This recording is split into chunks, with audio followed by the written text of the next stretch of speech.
Welcome to the June update for Into the Electric Castle, the game. Today, we'll be talking about the changes we've been making over the spring season, with a focus on the updated combat and AI systems. Let's dive in. On the player side, we've switched from the top-down perspective to a standard behind-the-shoulder third-person view. This allows us to add more depth to the scenes and gets players closer to the action, and is a better match for our gameplay design goals. We'll circle back to this in a little bit. Next, we've added a targeting and lock-on system. The game will automatically target nearby enemies to help guide the player when attacking. The player can also force lock-on to an enemy, which adjusts the camera and the player's movement, ensuring that they are always facing the enemy they want to attack. This keeps the player focused on their attacker, while still allowing for quick adjustments or retargeting when needed. Finally, we've totally redone our enemy AI and introduced a number of new mechanics. The first is the alert system, based on Unreal Engine's perception component. Enemies progress through 3 alert states: idle, suspicious, and alerted. Enemies start in the idle state, where they perform their patrols and routines. As they begin to perceive the player, they reach the suspicious state, and will go to the spot where they last saw the player and investigate the surrounding area. Finally, enemies reach the alerted state, at which point they engage in combat.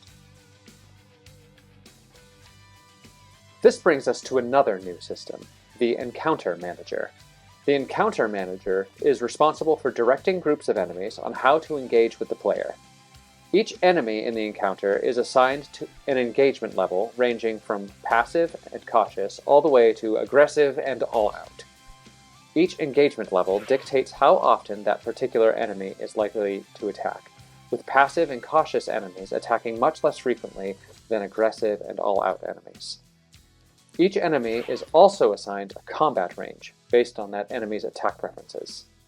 Melee characters will prefer close range, while range characters will prefer to remain at a slight distance.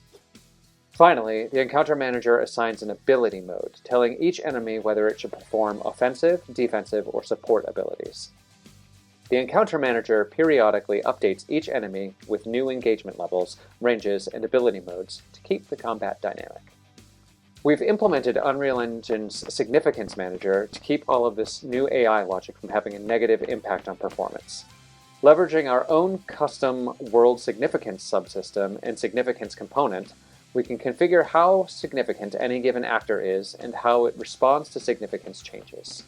We can also configure how many actors are allowed to be significant per type, with the intent to allow more lightweight actors to remain significant while fewer high-cost actors are permitted. Lastly, we've expanded the way that players can engage in combat.